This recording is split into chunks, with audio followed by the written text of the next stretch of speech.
The Filipino American Cancer Care now brings you On the Air with FACC, tributes and support to those impacted by cancer. On the Air with FACC, the Filipino American Cancer Care on PHLV Radio. Good evening sa ating mga kababayan dito sa Amerika. Magandang gabi po sa inyo dito sa Amerika. Good morning, Pilipinas. Magandang umaga, Pilipinas. My name is Josie Moralidad Zayman from the Filipino American Cancer Care. Welcome sa ating radio show On the Air with FACC. Medyo malat yung boses ko. I hope I'm not going to have a cold tonight. It's a rainy day dito sa Washington, D.C. area. But of course, nagpapasalamat tayo sa ating station manager from PHLV Radio in Las Vegas, si Mr. Johan. At syempre, kasama rin natin sa ating radio show every ayan na. Every Friday or every second week of the month, walang iba kundi yung ating isa sa mga board of directors na si Emerich Richie Vicente. Hi, Emerich. Hello. Good evening po to everybody here in the US, and magandang umaga po sa inyong lahat sa Pilipinas. So I miss you all. I feel like I haven't talked to you all for so long. This every other Tuesday it seems like there's a gap, right? But yes. Really excited because it's the holiday season already coming in. This is November, and here in the US we're celebrating Thanksgiving in a couple of weeks. So we're really excited about that. Yes, and I can't believe, Emerich, ang bilis ng panahon. Next week, we are going to celebrate the Thanksgiving holiday dito po sa Amerika. Ito yung pinakamalaking holiday ng mga Amerikano. I don't know sa Pilipinas kung meron silang Thanksgiving Day. But of course, we are also very busy dito po sa FACC. This coming Friday, or actually this Friday, meron tayo ngayong book launch ng isa sa mga board of directors ng FACC, si French Master Chef Evelyn Bunuan. Yung kanyang cookbook na Cooking with Chef Evelyn, it's available na. Lahat ng proceeds ay pupunta po sa Filipino American Cancer Care. Di ba, Emerich? Ang ganda naman. Yeah. Oh yeah. So yung mga luto niya doon sa recipe niya, it's all of them are healthy, and it's a gourmet cooking. Can you believe it? Gourmet cooking, and it's very healthy. It's tasty because I know this for a fact. Kasi when she's cooking, Ate Josie is always trying them out too. Yes. Emerich, it's really good. Emerich, natikman mo na ba yung luto niya? Hindi pa. Dadalhin kita. Tatawagan ko siya. Di ba nangako siya sa'yo? Oh, yes. Absolutely. No, I'll be there. Yes. And of course, meron tayong Christmas party on December 17. Libre lang para sa lahat. That's going to be Saturday para po sa inyo. We're going to have a lot of surprises and prizes mula sa Filipino American Cancer Care. Now, this evening, makakasama natin Emerich, isa to sa mga batikang journalist doon sa Pilipinas. I am nothing compared to this guy. Yeah, he graduated from the University of the Philippines at isa rin siya sa mga beneficiary ng Filipino American Cancer Care. Meron siyang renal cell carcinoma, stage 4, pulmonary metastasis, at meron siyang, I guess this is something related sa kidney cancer. But you know what? He looks good, Emerich. Look at him. He does. I think he's in a very good spirit. Yes. Ladies and gentlemen, please welcome Mr. LIMUEL Celebria. Hi, Manong LIMUEL. Hello. Hello. Magandang umaga or Magandang gabi dyan sa Amerika. I'm privileged. I thank Josie for inviting me to this program. I feel honored and privileged to join you tonight. And I hope that my being here will lend some things interesting, make this program more interesting. And I do hope that I can help out in any little way. Oh, absolutely. You being with us, Sir Limuel, it's a blessing for all of us and for our listeners tonight. Mhm. And not only that, Yeah. yung makita mo yung aura niya, Emerich, ibang klase, ano? Yeah. Parang Halo wala ano kang eh. sakit. May halo siyang Bulakenyo eh. Oh my Ganun. goodness. Ganun yun. So, Manang Limuel, you are not originally from Iloilo, but you're from Bulacan, just like Emerich. Yes, my father is an Ilonggo, taga Kalinog. But my mother is from Angat, Bulacan. They met in Manila. I was born in Manila. I studied up to high school in Manila. And then when my father retired from his work in Manila, we transferred to Iloilo. So dito na ako I stayed here. I grew up here. I found my work here, and I've been living here for the past 50 years. And I do prefer Iloilo from Manila because Manila is such a mess, and Iloilo is such a very very nice place, comfortable, very easy, relaxed ang atmosphere, and the Ilonggos are more fun. Yeah. Mhm. Yeah. That's why, Emerich, kailangan sumama ka sa akin sa January. Oh my God. Yeah. I know, right? Yeah. Malapit na. Ay, Malapit na. Emerich, Oh my dumadami God. kami ng dumadami, ha? 2 months na lang. Ilan na kayo? Siguro Oh. mga magte-30 na.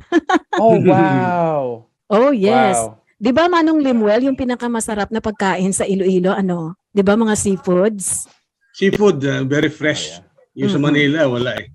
Dito, right from the farm to the table, right from the sea to the table, very fresh ang pagkain dito. So, Wow. we're all good. Yeah. Ano bang So, paborito mo, Emerich? Ang paborito ko kaldereta. But for the seafoods, really it's shrimp. Oh, Shrimp. we have that. Ang dami dito yan. Shrimp. We have all kinds of shrimps. Yeah. Different sizes too, right? Sarap dito. Yeah. It's good. So, Manong Limuel, thank you for sharing about yourself. Where did you grow up and all that stuff? So, Yeah. how many siblings did you have? Are you the only child? No. There are 6 of us. Oh wow. Brothers and sisters, 6 of us. There are right now, lima na lang kami kasi namatay na yung eldest namin. But we're all here. My sister, I have a sister in California. I have a brother who works in Qatar, and the rest of us are here in Iloilo. Ah, okay. And have you been to California since you have No, I a haven't sister? I've been out of the Philippines only once, and not yet. I'll try to before I say finally goodbye to this world. But siguro tingnan natin yung anong itsura ng Amerika. Oh, Yeah. Manong Limuel, you've never been out of the Philippines? I He went said out just once. one time. Saan ka Korea. pumunta? Seoul, South Korea. Oh, South Korea. Mm. Ay, yan ang isa sa mga pangarap ko. One place That's a to long visit. time ago. But did you ever have any plans before na pumunta dito sa Amerika?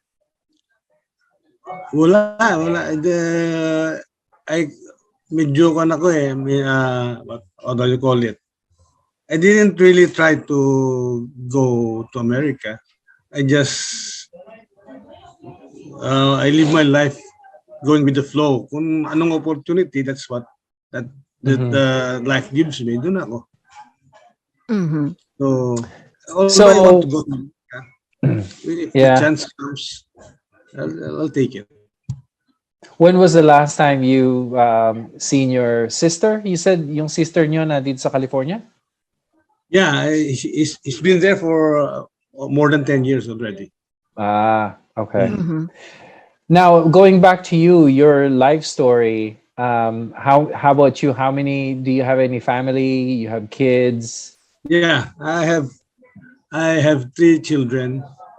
All are no, 2 of them are already working. Mhm. The youngest, a girl, is taking up studying in Baguio, forensic Oh, science. forensic science. Sa Baguio Mm. siya. Yung pamangkin ko din po sa Baguio. Ah, Pharmacy siya. Ito ba yung anak mo, Manong Limuel, na nag-aaral sa Philippine Military Academy? yes, she went to the PMA but medyo hindi niya kinaya yung hirap. So she went out and changed course dun sa Baguio din. Sa sarapan sa Baguio eh. So she's staying in Yeah. Baguio and ayaw niya ng yung PMA niya, well, that was a passing fancy, I think. Hindi niya kaya eh. This is a girl, you know. So nahirapan siya dun sa mga beast barracks na and everything else. Mhm. And physical. Noon pong nagka-earthquake, okay naman po yung anak niyo sa Baguio. Yeah, there was a recent earthquake in Vegan, I think. Yeah. But Baguio was not shaken so much. Okay.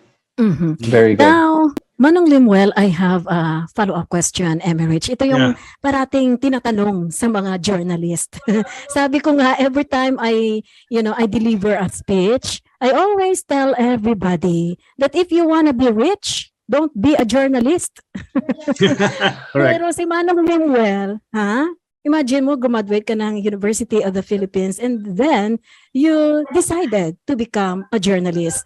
Kilalang magaling na writer yan, Emerich, doon sa amin sa Iloilo City. Wow. Nagkaroon ka ba ng mga awards, Manong Limuel? Wala na. No, I don't think so. And not that I remember. Pero I get often invited at the height of my career, I get often invited to lecture. But, well, mga awards, hindi pa uso ata awards. Oo, hindi na uso sa amin yung mga awards. Wala yan. You gotta start one. I started work as an information officer from a public utility company. But I preferred writing actually more, working for a newspaper and interviewing people. Yeah. Right now, the shoe is on the other foot. Ako ini-interview niyo eh. But anyway, I enjoy the job. I enjoyed writing. So, sino po ang pinaka-famous person that you've interviewed or have written for? Dami. I have met from President Marcos down to BBM. I've been interviewed them already. I met them. Wow. President Marcos, Cory, Ramos, Erap Estrada. You get the chance. GMA. You get all those chances. Sa lahat ng presidente, sino yung masarap kausapin? Si Estrada. Ako right now, para sa akin lang, BBM is more interesting. Kaya eloquent sa kanya. He's very eloquent. He knows a lot of things. So you can interview him and go discuss over a wide range of subjects. Naku, Emerich. He's very intelligent. I-guess na natin. Naku naman, ha? Yeah. Oo, baka mamaya sabihin nila maka-BBM tayo or mahilig sa politika. Politics I know, mapolitika pa tayo, no? Oo. Pero masarap interviewin, di ba? Kasi political leader eh. And it's the Philippine president. Ano, Manong? Pwede ba nating ma-interview? I no longer, hindi na ako connected sa mga ganyan. Hindi, madali lang yan. Alam mong gagawin namin ni Emerich? Tatawagan namin yung embassy. Yeah. Pwede yun. You can do that. Yeah, at saka it's quite easy right now because of the Zoom internet. You can do interview over the internet. Yeah. Unlike before when you have to go face-to-face interviews. right now, you're in the other side of the world and on this side, and yet we're doing it live, Mm-mm. right? Yeah, Yes, That makes our life easier. that's it right. does. Yeah. Mhm. So Manong So, Limuel, I'm sorry, Emerich, go anong ahead. No, go natapos ahead. mo sa UP? Well, no, ang UP, hanggang high school lang ko doon kasi nga 'di ba lumipat kami ng bahay from Manila to Iloilo. Ay ang my course is actually, you won't believe it, political science. So, I'm not a journal. I don't have a journalist Background. degree. Political science yung yung course ko and a little of psychology. Mhm. So right now, mostly in my writings, I do political analysis. Yeah. You You know yung you husband don't remember ko? that? You know, my husband is also a political science graduate, pero ang galing niya ring sumulat, ha? Yeah, Yeah. usually political science students or the product of are pretty good writers. Mhm. It's basically almost like a journalist because you have to be impactful on your writing, right? And you got to deliver what the message is and relate to it. So I guess my advantage here is that I have a better understanding of how politics works, yeah, how government works. So we can always interpret these things according to what we've learned and according to our experiences. Mhm. Alam mo, Emerich, yung ating cultural attaché or officer dito sa Philippine Embassy, kaibigan at kaklase ni Manong Limuel, sabi niya, magaling ka daw na journalist. So intelligent, sabi niya sa akin. Let's pray for him, Josie. Sabi ni Ate Maya Cruz. Maya is here right now in Manila. I think magbabakasyon. We might be meeting in December kasi it will be the golden, what do you call it, anniversary of our class of 72, high school class of 72. May general reunion kami sa Manila in December, 50th anniversary. wow. So I'm looking forward to seeing my classmates, many of them for the first time in 50 years again. Mhm. Kasi nga, pag graduate ko ng high school, lumipat na kami, so hindi na kami nagkita. So maybe most of them I'll be seeing for the first time in 50 years. Yeah. Wow. That's amazing. 50 years, golden anniversary, golden Yeah. reunion, class reunion. That's amazing. Yan ang di ba, nakaka-excite. Yeah. Mhm. Now, Manong Limuel, how long did you serve in the media industry in Iloilo and then you decided na maging isang private employee? Well, I count my years in journalism in siguro beginning in 1980 when I was hired as a news writer for a television broadcast, news broadcast. So from 1980 until now, I still write. I still write a column. So for our local newspaper. So how many na yun? 40 years. 40 years. I've been writing 40 years.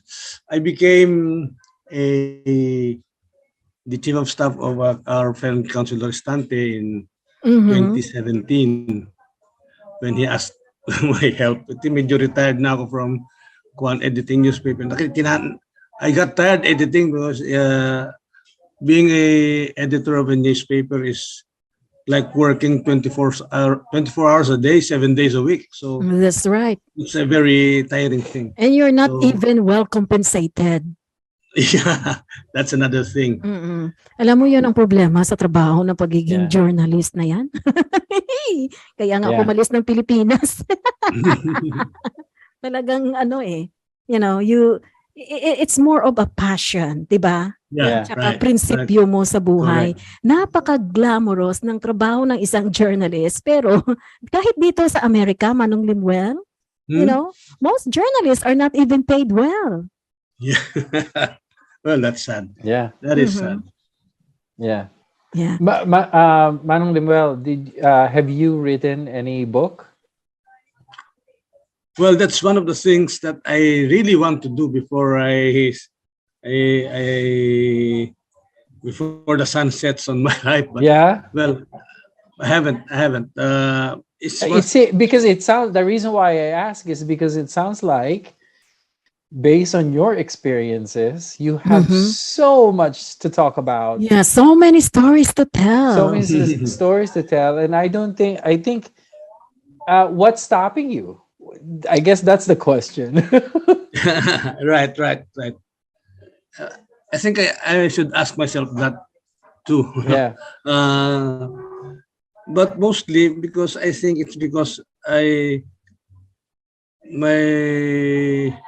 my thoughts I Mhm. write I still write a column. So right Mhm. now there's Facebook, so you can write anything, the social media, and Mhm. you can continue to write, tell your own stories, and publish it in the social media, through social media. And maybe if I collect those things, or maybe if I can find time to, what is sad is that I've written a lot of columns and written a lot of Yeah. stories. Long ago, wala pang internet, wala social media, and there's no computers. We can't save what we write and what gets published. I have no files. Mm. Wala Mhm. sa archive, walang archive, ano? Yeah, Yes. yun nga eh. Mhm. That's the problem. Yeah. Oh my Kasi goodness, I I just haven't, realized that. I didn't make, I didn't make it a habit to save my own writings. So Mhm. that's Alam mo kahit yung mga what I regret radio most. shows namin noon sa Iloilo, ay naku, Yeah. Emerich. Ang ganda ng radio show ko noon sa Iloilo, ha? Johnny Tango. Johnny Tango, ako yung tagapayo. So anyway, before we continue talking about your career, we would like to know about your cancer journey. Kasi Yeah. Emerich, sumulat siya sa atin noong September 19. And then at that time, tapos na-close na yung yung assessment ng mga Yeah. applicants, no? Because for the fashion show. And then, sabi mo dito, your problem when it comes to your illness, it began late last year. Nung nagsimula kang, when you began urinating blood. And Yeah. then, you went to the doctor at yung, initially, yung gamot, okay, di ba? Parang Yeah, nagamot that's ka. right. But That is then, right. it kept coming back. It kept coming back. And then last March, you went for a CAT scan and the results showed that your left kidney was overrun with cancer cells. And then you underwent nephrectomy immediately. Oh my gosh. Tapos may nangyari pa sa'yo, nagkaroon ka ng pneumonia, mayroon Yeah. kang mga existing conditions like you were immunocompromised, chronic obstructive pulmonary disease in acute exacerbation, hypertension stage 2, gouty arthritis, tapos ito ngang renal carcinoma stage 4. Grabe. Right. Wow. Hmm. So, You know, talk to us from the beginning, during the diagnosis, please. well, it's I don't know, it's funny or sad that I had no idea what's happening with my body. I was a smoker. I used to smoke a lot. I started smoking when I was in grade 6. And then, well, being a journalist, I also used to drink a lot of beer, a lot of alcohol. What happened was last year, I had really no idea. I just suffered from hypertension. I stopped smoking 10 years ago. I thought all that has gone I left behind the thing. But last year, as I said, I began pissing blood, no? And I don't know what's wrong with that. I went to the doctor. He gave me some prescription drugs. The thing stopped, but it came back again.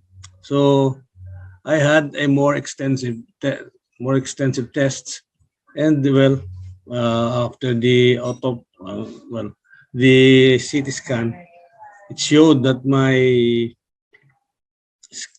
kidney was already overrun with cancer, and I didn't. After having my CT scan, the doctor didn't allow me to go out of the hospital.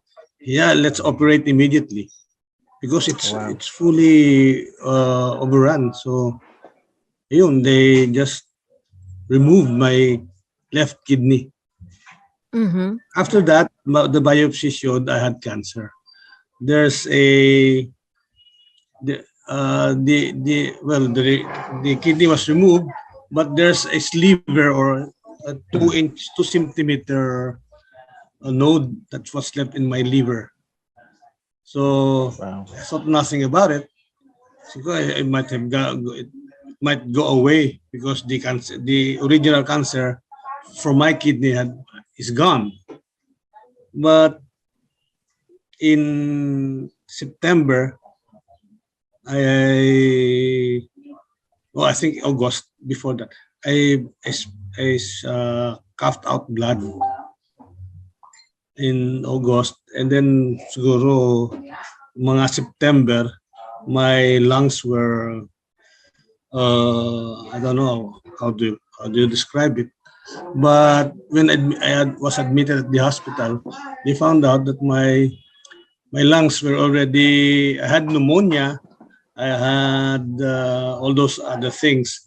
And one thing that showed is that I have the cancer from my kidney, that's renal cancer, already jumped to my lungs, and maybe it has metastasized. So I don't know what will Mhm. happen.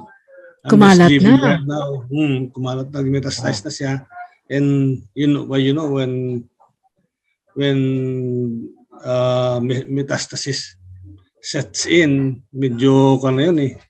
It's I don't know. I I can't even begin to say it, no. Mhm. So I just live my life as the Lord gives it to me. And right now, I'm under medication. It's a targeted drug, Pasopaniv. It's manufactured only in India, and that's why I went to Josie because I needed help financially. The drug is very expensive, so I'm very thankful to Josie and the Filipino American Cancer Care that they did this despite having uh, my appeal already being past the deadline. Josie did much to raise funds to help me finance my cancer. Absolutely. So the immediately I was able to buy my cancer treatment, and well, kanina you're saying I look good. Well, one of the things I think sabi nung doktor ko is one of the side effects of the drug is that puputi daw ako, magagwapo daw ako. So that's probably a side effect of the drug. Mhm. Wow! Ibig Wow. sabihin yun, Yeah. Emerich, hiyang siya ha sa drugs. Hiyang, that's the correct word. Hiyang ako sa kwan. So I'm so happy to tell you that my laboratory tests 2 weeks or 3 weeks ago came out very positive. So noon, mostly when I take my laboratory tests, mga ano tawag dyan, yung mga creatinine, mga Mm-mm. SGPT and all those things, yung akin almost always above normal. But right now, after I don't know if it's the drug that helped or my diet or the supplements that I'm taking, but the lab tests showed that all my, except for my creatinine, the rest were my I can't even begin to describe yung mga blood cell counts ko, mga Yeah. tawag dyan, they're all within the normal range. So Good. That's why I look good, I think. That's good. I'm so glad. I'm Oh just my God. thankful. I'm just thankful for not just for the Cancer Care, but there are many others who are not just helping me financially, but also mostly and because of their prayers. Mhm. There are a lot of people that are, well, I might get emotional here, but talagang madami sila. I'm surprised that many people are praying for me. Not many of them, I don't even know who they are. But Right. when they heard about what I'm suffering from, yeah, we will include you in our prayers, and I'm very thankful for that. Mm. Wow. Now, um,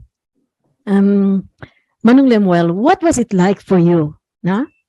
Nang una mong malaman from the doctor that you have this terrible disease, na meron kang sakit na cancer. Well, masakit na, but I think I'm a very, how do you call it, fatalistic. That as I said, what I easily accept. But siling naman ng ako, I mean, I'm ready to face whatever is this whatever is the result of this thing, whatever bad turns it will come. But I also discussed this with my family immediately, no. Yeah. My wife and my children, although they're in Manila and in Baguio, we had a parang ganito na Zoom conference, and I told them, ayun, they know what will happen, that I have been sick, that maybe I'm dying, but well, silang sabi ng ako, I'm ready to accept my fate. I told my kids and my wife. But they also said, kaya mo yan. So they're giving me all their love, all their encouragement. And I think I have to respond to this thing. So sabi ko, we will work this out together. We will fight this thing together. Kung si Kwan pa, to quote by Dylan Thomas, we will not go gently into that good night. We will rage against the dying of the light. Mhm. Yeah. That's beautiful. No, I think with your family being around you, Yeah. you're lucky. You're very lucky. So, nung po bang sinabi nyo kanina, nung na-diagnose kayo, you immediately told your family? Yes, yun eh. Kasi, as I said, in March, I had this Yeah. nephrectomy. My youngest daughter, my only daughter, was with me during that At that time. She was with me when I admitted myself to the hospital for the CT scan.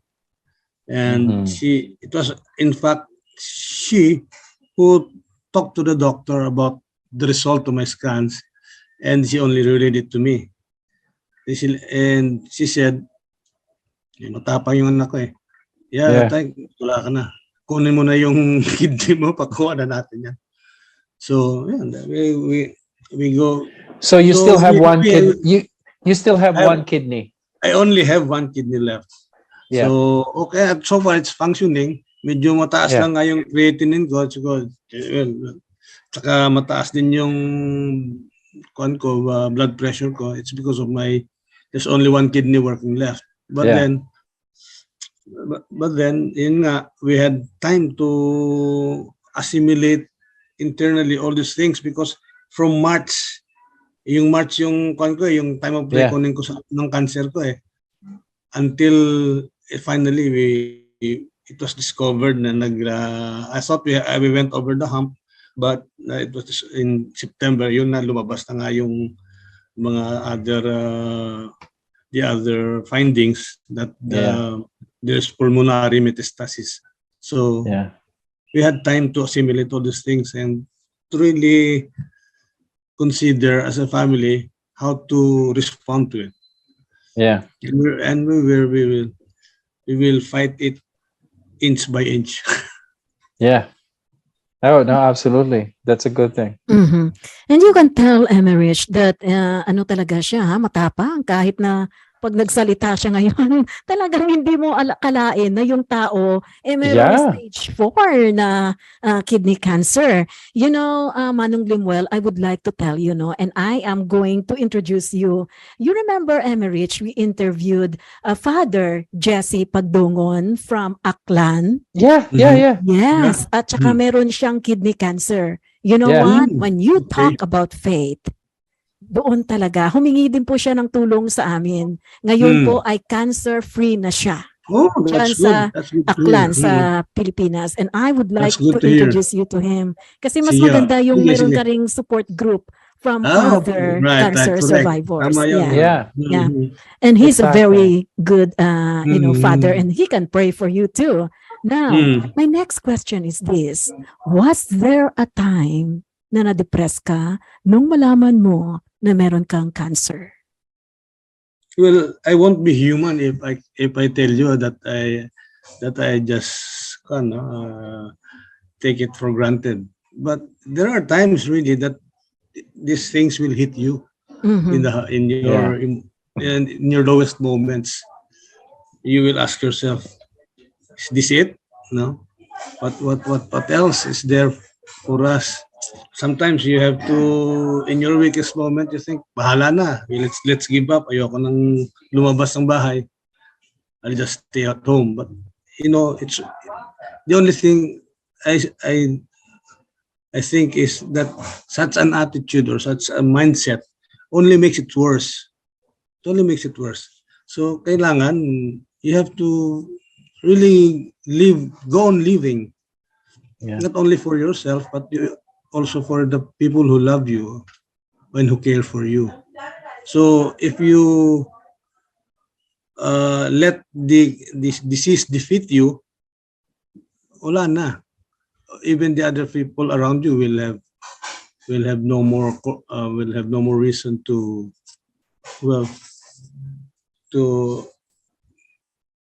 uh, to help you or to keep you up. Yeah. Kasi it's life should be lived every second, every moment. Wow. Hindi mo hindi na you look at the dark side of everything. It's not good. It's because it even gets darker and it weakens you. Yeah. Kailangan may resolve. There should be resolve. That first you have to accept that things happen. There's an end to everything. But you just not go diving towards the cliff, no? You do not run your life towards the end of it. So, there's, after all, we believe in a power higher than everything else. We believe in a God, a Redeemer who guides us, who gives us strength, and Yeah. we should we should draw strength from the fact that there's a higher being that guides us.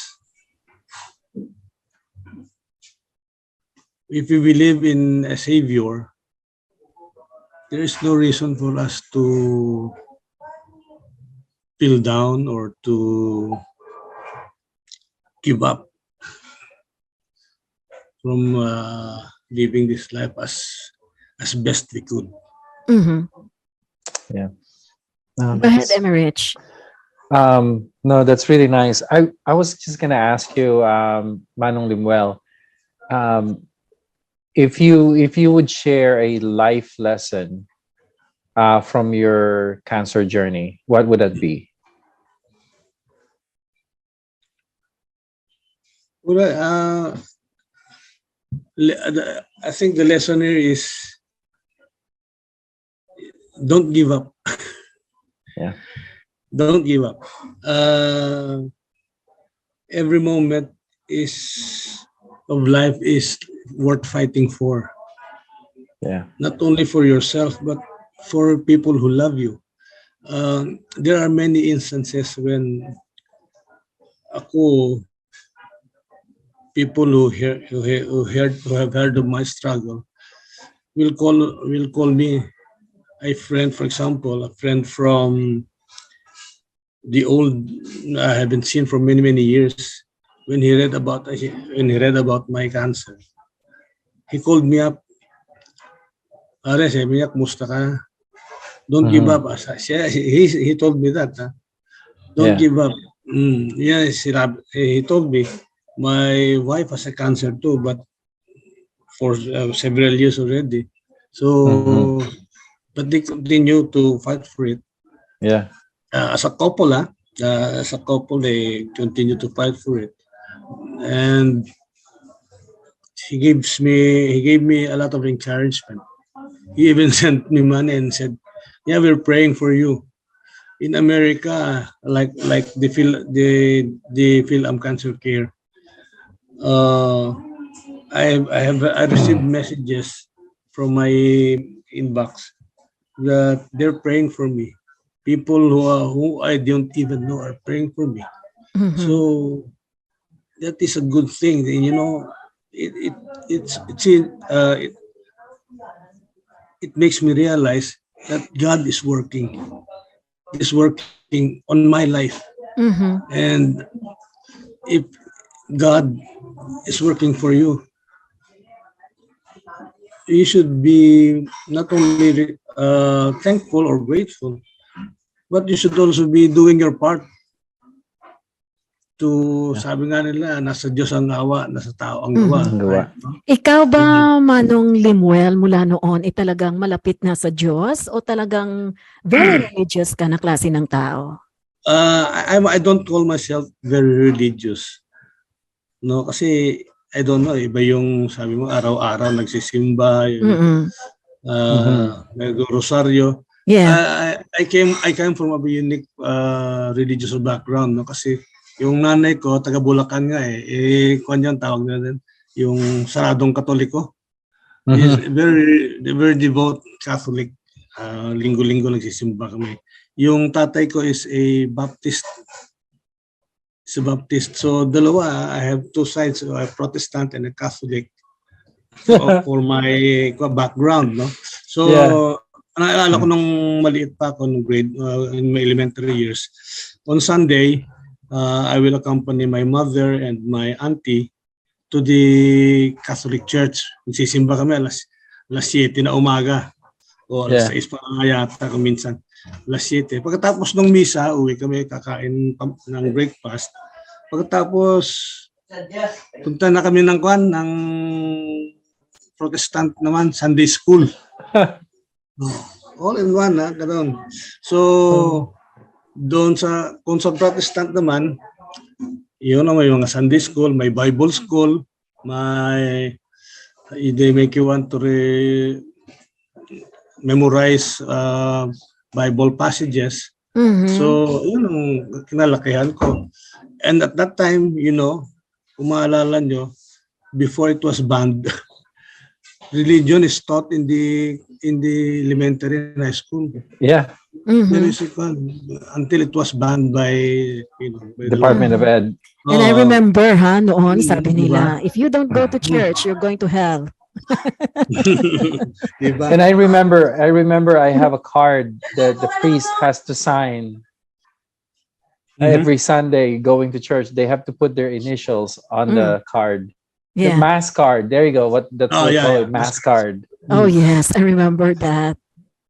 Oh my God. But one important thing is that it's not about religion. It's not about organized religion. It's about your personal relationship with the one above. And also how you take care of others. Yeah. How you live your life. Yes, that's right.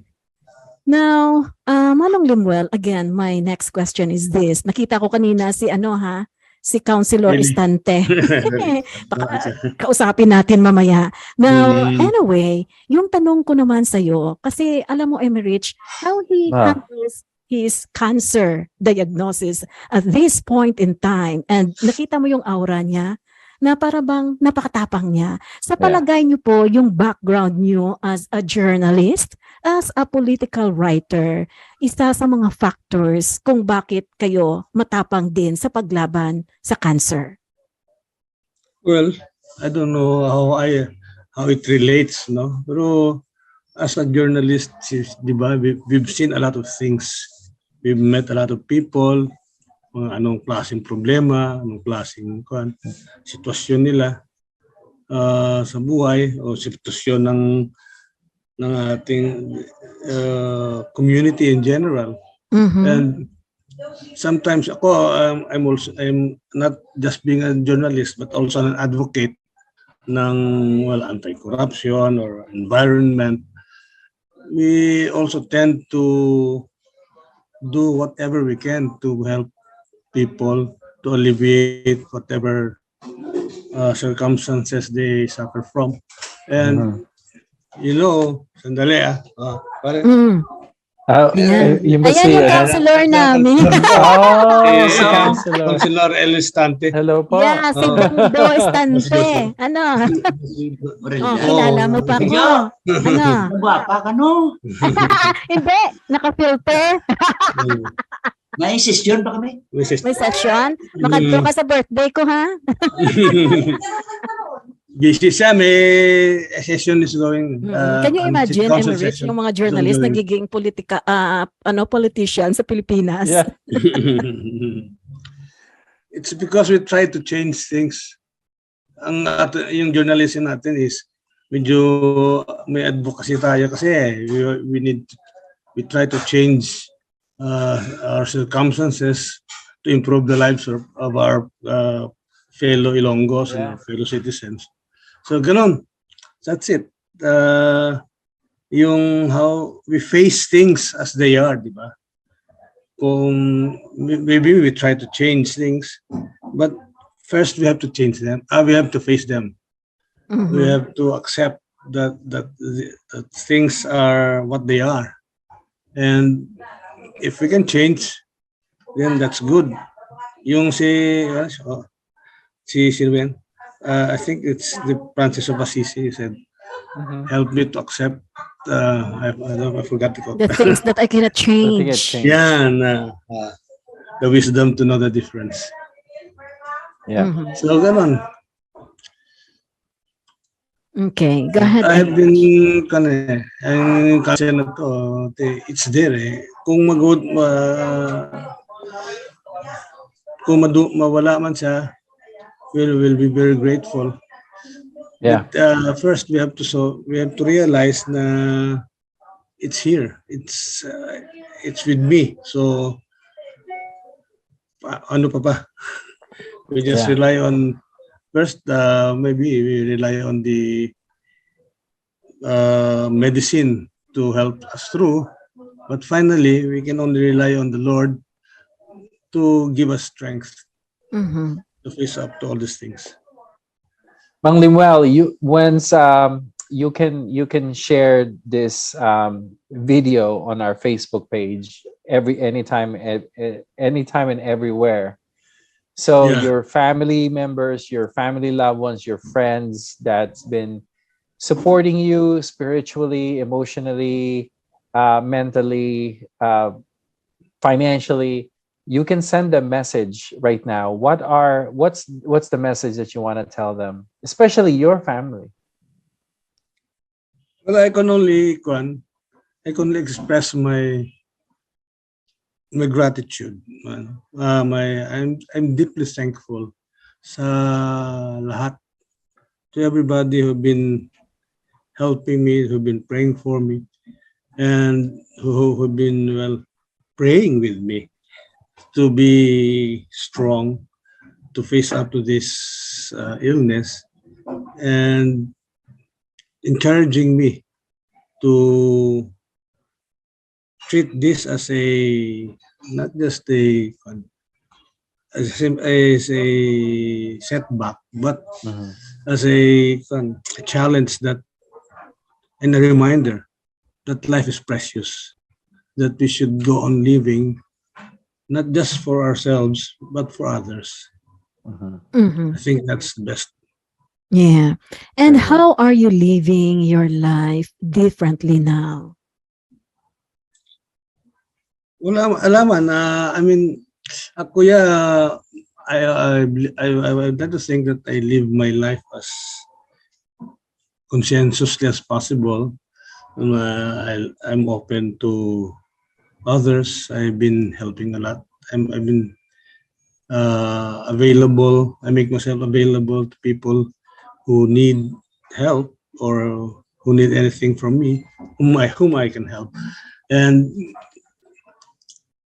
having this concept makes me more conscious Mhm. of life as precious. I keep on repeating it. That life should be lived as much as we can in helping others. I think that's the best way that we can be more. We can live our lives more meaningfully. Mhm. Wow. Now, nakikita ko po, no? Alam mo, Emerich, karamihan sa mga cancer warriors, yung iba talaga, they cannot even have that energy to work. Yeah. Aha. Kayo po ay talagang nagtatrabaho pa rin despite of your cancer diagnosis. I'm Well, sure na dyan sa Pilipinas, mahal talaga ang cancer treatment. Cancer is a high-end disease. Dito rin naman sa Amerika. Kung wala kang pera, Yeah. mamamatay ka sa cancer within 6 months. well, talaga naman ganun eh. It's much better now, you know. I think there are a lot of. I'm so thankful. There are a lot outside of cancer care and my circle of friends. Yeah. Government has helped me a lot also. There are a lot of government programs now that can which or government programs that really help the those who suffer, especially the poor. I remember a long time ago, a friend of mine got sick and they had no money to pay for the medicines. He simply died because they're poor. They didn't buy. But right now, there's a lot of government programs from the PCSO, from the DSWD, from the office of the different politicians. They have funds available to help poor patients to buy medicine, to pay for laboratory tests, to pay for their hospitalization. And I can say that without these things, I myself won't be talking to you right now. Yeah. The government has helped me a lot. Is there a cancer center ba ngayon sa Pilipinas? Yes, ang dami ng even in Iloilo may cancer center, and there's a recent program where the government will provide assistance to cancer victims. So, before there's government this WD helps people in. There's this program in assistance to people in crisis situations. Yeah, so it's all kinds of crisis that the people suffer from. They will give you financial assistance. But right now there's a recent program that's specific to cancer victims. So I have yet to meet with them. Bago kasi, but well, yun ang and then there's the Don Benito Memorial Hospital. Josie knows this. That has just opened up a cancer care center. So, the government has expanded its programs for health Mhm. beneficiaries. And of course, meron din tayong mga international charity Yeah, organizations sila. na pumupunta dyan sa Pilipinas, di Aha. ba? Mhm. Yeah, when I was a member of the Rotary, we do help. I know of programs that help reach out to people, Mhm. to communities with Mhm. You know, Manong with Limuel, si Emerich, president yan ng Rotary Club. oh yeah, hello. Yeah. Yeah. Yeah. Past Ay, president po ako. Yeah. Ako past president din. ka na. Mhm. Yeah. So I was a Emerich, past pagdating president. namin doon ha, we're going to communicate with the Rotary. Nakausap ko na yung Yeah. kakilala mo. Ang daming Rotary dito. Mm-mm. We have a very Yeah, they're everywhere. Yeah. Uh-huh. So last question from your end, Emerich. We have 4 minutes. So my last question to you is, it's just going back to your habits now. Is there anything that you change that you will keep from the diagnosis several months ago, and then you made a change, and then you're gonna keep it? So tell me about that. In terms of personal habits, I said goodbye to smoking and drinking. There you go. No. How But, about food? Is there any changes on your food intake? well, my diet is mostly because of I have a gout. I am a gouty a gout sufferer for about 3 decades already. So my uric acid is constantly high. Yeah. But apart from that, my oncologist said, yeah, you eat anything. So wala naman siyang dietary restrictions. That's right. Alam mo, nung Mm. ma-diagnose ako ng cancer, ay nako, bahala kayo dyan. Basta ako kakain ako ng paborito ko. So pag nandoon na ako sa heaven, walang hotdog. Di That's ba, correct. Manong Limuel? We have to eat. Yeah. So, I mean, it's funny, no? When my doctor said that, when my doctor told my wife to give me anything I want, it's like saying, hey, bakit may death sentence na ba ako? But well, di ba, no? Yung ganun eh. Kung kumain ka ng bahala ka dyan, kumain ka ng anong gusto mo. Parang mamamatay ka na bukas. Parang wala nang bukas. But So, anyway, so wala naman tayong dietary restrictions. We just Mhm. believe may preference lang yan, yung healthy diet. Mhm. Okay. Now, we have 2 minutes for this on this radio show. Last question from my end po. Ano yung isang bagay na gusto nyong sabihin sa isang tao ngayon? Like for example, someone is watching us right now and kahapon lang, he or she learned of their cancer diagnosis. Parang, I don't know. If I'll tell anybody anything, is so that people should live life with a more awareness. Awareness na yung ibang tao will also be that people can ano yun tawag doon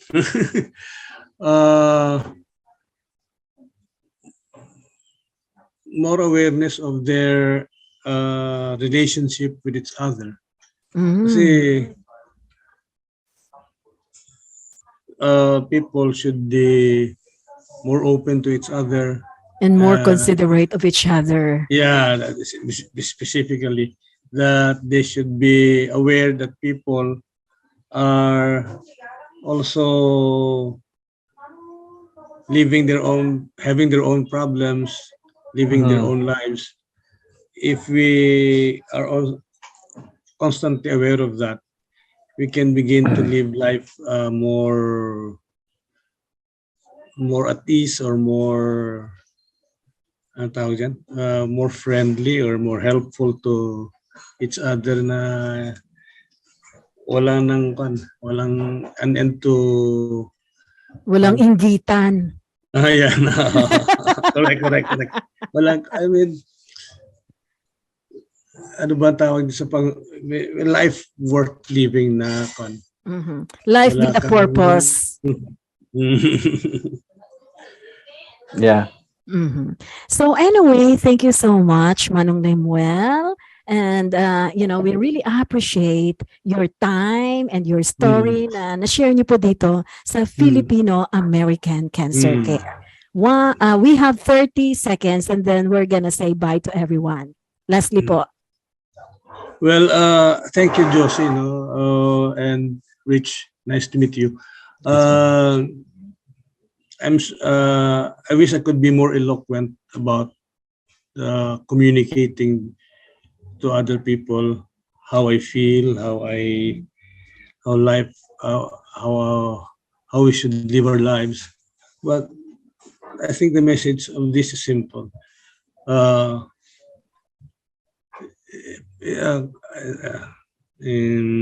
We should treasure our lives, and we should be more conscious of how we live it in relation to other people, and we should be grateful that there's a God that guides us, and that God works through and with other people. Okay. Thank you so much, Emirich. Thank you so much, Manong Limuel. Great meeting you as well. And thank you for all of the listeners and viewers and followers. Talk to you all soon. Emirich, punta ka na ng Iloilo. Yeah. Kita tayo. Ang dami ko na nakilala mga ilo. Oo. Alam mo, Manong Limuel, ang dami niya nakilala. Nangonti tuloy yung mga Bulacay niyo. Next time, marunong ka na magsalita ng Hiligay nun. Oh my God. Anyway, thank you so much, everyone, for being with us on this radio show on the air with FACC, Filipino American Cancer Care. Thank you so much and good night to everybody. Have a good night. Thank you, Manong Bye-bye. Limuel. Thank you. Bye-bye. Good morning.